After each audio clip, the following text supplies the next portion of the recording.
Scorpio, hi! Welcome to Mr. Queen PH at ito ang inyong monthly reading for March 2024. This is a general reading, just take what resonates. Watch your Sun, Moon, Rising, Venus for other messages. And thank you sa lahat ng mga sumusuporta dito sa ating channel. Just a reminder, gamitin nyo lamang ang reading na to bilang gabay. Pa-follow, like na rin ang ating Facebook at TikTok. Lahat po yan, Mr. Queen PH. And also, please like, share, subscribe para lagi kayong updated sa ating mga readings.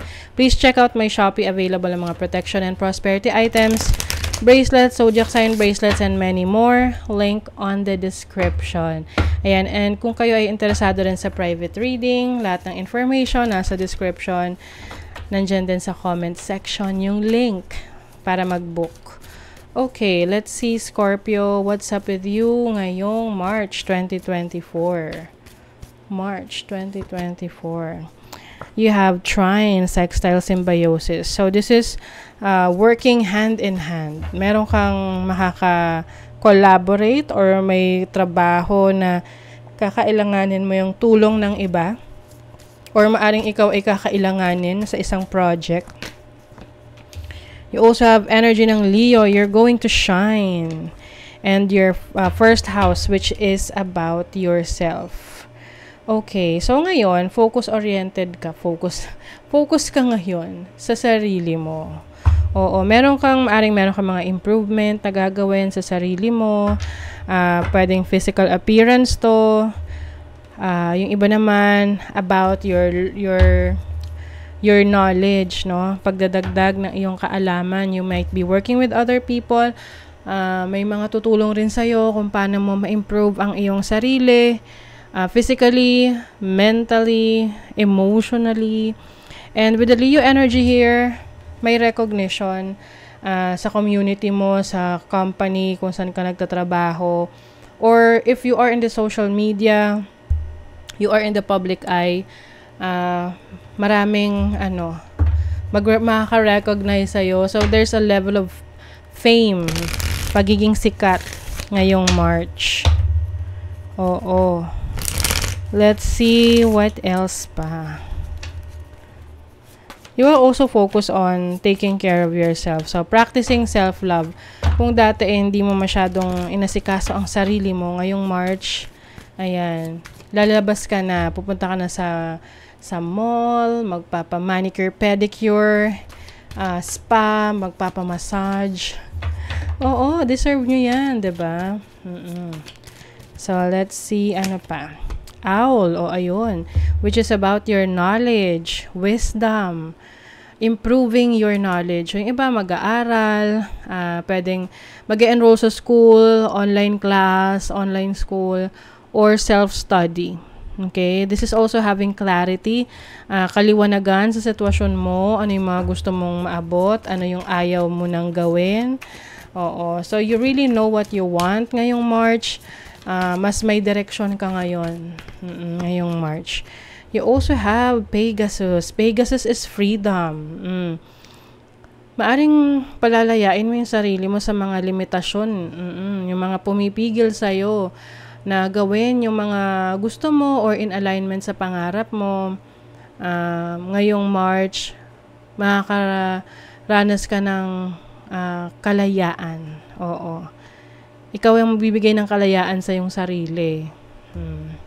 And also, ang Pegasus is energy of triumph, tagumpay. Ayan. And also, potential, no? Infinite potential. So, maaring may mga i-explore ka na mga bagay sa buhay mo ngayong March. At aalamin mo kung ano pa yung mga kaya mong gawin. Ano pa yung pwede mong paunlarin sa sarili mo. Kaya siguro yung iba mag-aaral. Kasi gusto nyo malaman kung yung skill set nyo ay pwede pang madagdagan. 'Di ba? Oo, pwede naman talaga tayong excited yung iba. Nalaglag na. Pwede naman talaga tayong mag-aral ng isang skill. Lalo na kung yun yung interest natin. 'Di ba? Para lalo nating i-improve yung alam na natin. 'Di ba? Yung iba naman, literal, pag mag-aaral ng from scratch, kung yun yung interest mo. Halimbawa, nagka-interest ka bigla sa mga sasakyan, gusto mong maging auto mechanic o meron ng TESDA, mag-enroll ka or pwedeng self-study, 'di ba? This is your overall energy, 9 of Pentacles. Ang ganda, oh. Yung ba sa inyo magkakaroon kayo ng pet? Alaga. Alagang hayop. Some of you naman, financial freedom. So, I think itong freedom na to, energy ng Pegasus, maaring kayo ay magsisimula or magpapatuloy sa business na meron kayo at dito nyo mararanasan yung financial freedom. Yes, you have the King of Wands, feminine energy. This is related to your talents, to your skills. Very creative ka, no? At gagamitin mo na yung creativity mo para mas maging maunlad. Your challenge, you have the Five of Swords. So, merong mga competition sa paligid. Oo, hindi naman mawawala ang competition. Ang maganda lang sa competition is mas na-challenge ka na i-improve pa yung sarili mo, no? Para mas mapabuti mo pa yung serbisyo, yung produkto, or yung kung ano man yung ino-offer mo. You also have the Eight of Swords. Yung iba sa inyo, maaring may times na nakikinig kayo sa sinasabi ng iba, lalo na if it's something na dinidiscourage kayo. So, lagi niyong tatandaan na yung iba, kapag dinidiscourage kayo, yung iba, ano lang yan, natatakot lang sila na baka gawin mo dahil mauungusan mo sila. Oo. So, this is about you na breaking free from your limitations. So, ngayon, pagdating sa inyo, Scorpio, ngayong March, ang parang overall concept theme ng March 2024 is freedom, kalayaan. Let's see your opportunity. Wow, you have the opportunity to become very successful. Kung talagang ifa-follow mo yung passion mo, you're going to be very successful. People will recognize your talents, your gifts. People are celebrating you. You also have the Knight of Pentacles. As an opportunity, ito na yung time na mas mabibuild mo yung iyong career, yung iyong business, no? Magkakaroon siya ng strong foundation. Slowly but surely. Okay? Let's see your blessing. Let's see the blessing. You have the Six of Pentacles. Wow. Financial gain din to. And the Three of Swords. Ooh. So, I think yung iba sa'yo nagkaroon ng challenge sa pera in the past.